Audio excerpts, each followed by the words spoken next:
Korea Selatan resmi masuk ke jurang resesi menyusul Singapura. Ini menjadi yang pertama bagi Korea Selatan setelah 17 tahun terakhir ekonominya tumbuh positif. Sebagai informasi, suatu negara disebut resesi jika ekonominya terkontraksi atau minus dalam 2 kuartal berturut-turut.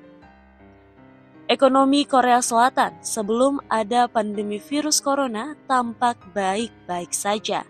Salah satu industri yang menopang ekonomi negara tersebut adalah musik dan film yang sering disebut dengan K-pop dan K-drama. Selain itu, sektor teknologi dan ekspor juga kerap menyumbang pertumbuhan ekonomi Korea Selatan. Namun, Korea Selatan kini terjerembab ke jurang resesi lantaran aktivitas ekspornya anjlok. Nilai ekspor Korea Selatan anjlok 16,6% atau menjadi yang terparah sejak 1963 silam. Sementara impornya turun 7,4%. Di sisi lain, tingkat konsumsi masyarakat justru terlihat naik 1,4%. Salah satu bentuk konsumsi masyarakat Korea Selatan adalah memberi barang tahan lama, seperti mobil dan peralatan rumah tangga. Menteri Keuangan Korea Selatan, Hong Nam-ki, menyatakan kegiatan ekonomi global yang ditutup akibat pandemi virus corona telah melumpuhkan jalur produksi luar negeri Korea Selatan ke Vietnam dan India. Tak heran, ekspor negara tersebut susut cukup dalam.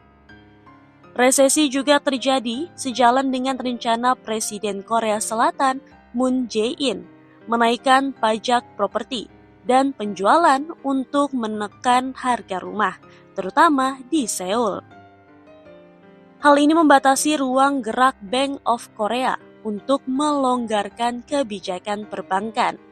Padahal, Gubernur Bank of Korea, Lee Ju-yeol, mengatakan pentingnya memberikan aliran likuiditas ke sektor-sektor produktif. Hal itu akan membantu dunia usaha kembali beroperasi. Ambruknya ekonomi Korea Selatan juga tak terlepas dari krisis demokrasi.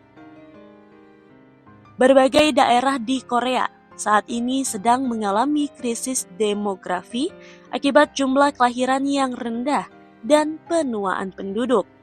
Menurut data proyeksi penduduk yang dirilis oleh Badan Statistik Korea pada tahun 2023, jumlah penduduk Korea akan turun menjadi 47 juta jiwa pada tahun 2050, bahkan bisa mencapai hanya 40 juta jiwa pada tahun 2072. Selain ibu kota Seoul, daerah-daerah Korea lainnya pun mengalami krisis demografi di depan mata. Menurut Indeks Resiko Krisis Demografi yang dirilis oleh Layanan Informasi Ketenagaan Kerja Korea pada tahun 2023, sebanyak 118 wilayah atau 52% dari 228 wilayah kota dan kabupaten di Korea terancam lenyap akibat kekurangan penduduk. Pemerintah daerah di Korea telah membentuk organisasi khusus untuk kebijakan terkait imigran. Salah satu kebijakan yang dikembangkan adalah cara mendorong WNA atau warga negara asing agar mau bekerja dan menetap di daerah. Kebijakan ini dibuat untuk menyelesaikan masalah demografi di daerah, sekaligus merevitalisasi ekonomi daerah di masa depan. Pemerintah daerah di Korea membuat berbagai sistem agar WNA mau berkuliah atau bekerja di daerah. Sebagai salah satu contoh, pemerintah Provinsi Chungcheongbuk menjalankan sistem mahasiswa internasional di Korea ala Chungcheongbuk agar jumlah mahasiswa internasional yang menempuh pendidikan di Provinsi Chungcheongbuk bisa mencapai 10.000 orang pada tahun 2025. Pemerintah Provinsi Gyeongsangbuk membentuk Divisi Komunitas Penduduk Asing di bawah Biro Kebijakan Era Lokal pada tahun 2023 untuk membuat berbagai kebijakan terkait imigran dan penduduk asing. Selain itu, Pemprov juga membangun sekolah bahasa Korea global di dalam perguruan tinggi Provinsi Gyeongbuk untuk membantu mahasiswa internasional dan pekerja asing agar bisa menetap dengan nyaman di wilayah Provinsi Gyeongsangbuk. Pemprov Gyeongsangbuk menjadi pemerintah daerah pertama di Korea yang merilis kebijakan imigran terpadu pada tanggal 2 April lalu. Pemprov mengatakan bahwa Gyeongsangbuk akan membantu semua proses penduduk asing untuk menjadi imigran resmi di Korea, mulai dari proses masuk, menjadi mahasiswa internasional, mencari kerja, berbisnis, dan menetap di wilayah Gyeongsangbuk. Untuk mengatasi permasalahan kekurangan tenaga kerja pada industri manufaktur, pemerintah Provinsi Gyeongsangnam menetapkan target untuk merekrut tenaga kerja asing atau TKA sebanyak 67.000 orang pada tahun ini. Pemprov Gyeongsangnam telah mengusulkan kepada pemerintah pusat mengenai pembentukan kuota visa untuk industri perkapalan dan penerbangan, kemudian menerima penetapannya pada bulan Januari lalu. Pemprov saat ini sedang mendiskusikan berbagai kebijakan untuk membantu para TKA agar bisa menetap dengan nyaman melalui pembentukan Badan Konsultasi Tenaga Kerja. Pemerintah Provinsi Chungcheongbuk menetapkan sistem mahasiswa internasional di Korea ala Chungcheongbuk pada bulan Januari lalu untuk membantu perguruan-perguruan tinggi di dalam provinsi yang mempunyai masalah kekurangan mahasiswa akibat berkurangnya populasi penduduk di provinsi. Sistem Pemprov Chungcheongbuk tersebut dapat membantu para mahasiswa internasional untuk mendapatkan pekerjaan setelah lulus kuliah agar perkuliahan mahasiswa tidak terganggu.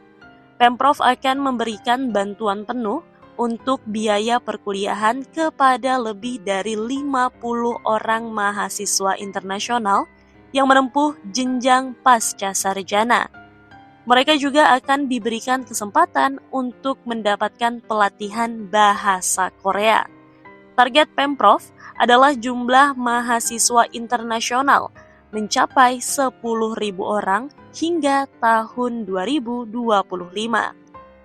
Pemerintah Provinsi Jeollanam mengumumkan penyusunan struktural pada tahun 2023 untuk menjawab permasalahan krisis demografi.